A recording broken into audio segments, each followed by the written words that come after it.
I was not immunocompromised until approximately 5 years ago. I had a kidney transplant. And once you have a kidney transplant, your body will try to kill the kidney because it's a newcomer to your body.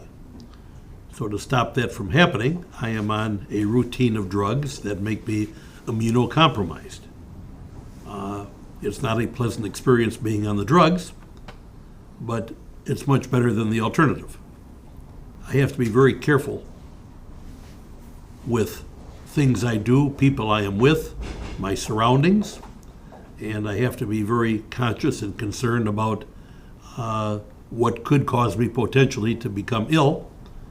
Stupid things that you would never think about if you weren't on an immunocompromised drug, but it is the foremost thing in my mind every single day. I think my biggest issue is I enjoy being with people and around people, and at the age of now 85, when I like to be with my friends and go to social events and what have you that I'm able to go to, I'm really not able to go. Ever since the COVID days, I've been kind of hiding under my bed, not wanting to become ill, because I know that my likelihood of recovering from a serious illness is very much hampered because of my immune-compromised condition. I have here my mask, which I wear when I'm in close quarters. What I really do is just stay away from everybody. I do not eat indoors at restaurants. I don't attend concerts unless I wear a mask or can have a special seating. I haven't seen a movie in 5 years. I have not conducted any meetings with groups like I usually do daily. I haven't done that in 5 years.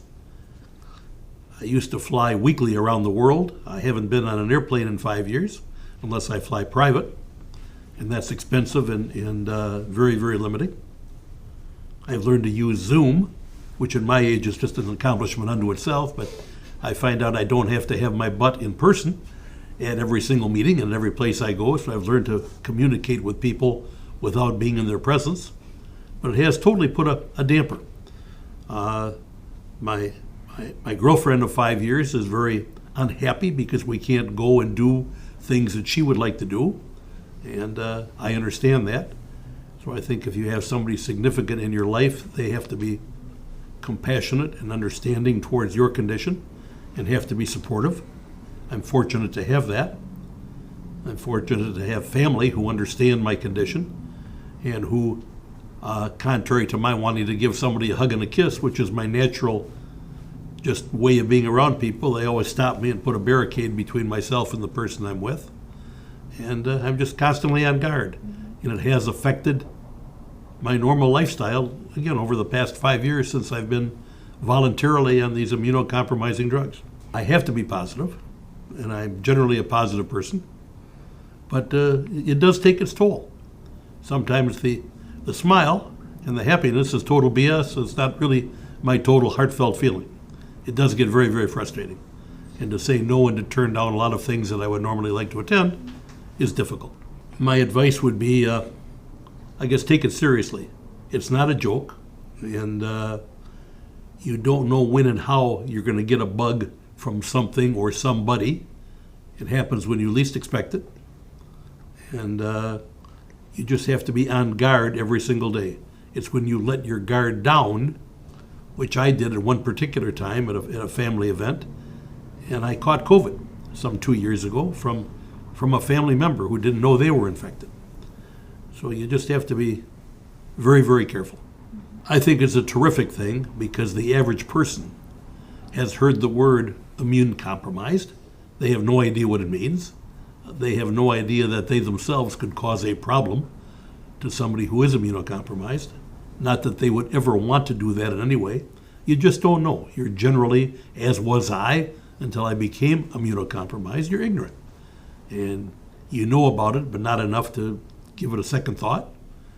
And I think what Francine is doing is not only important, it's a frontier of education.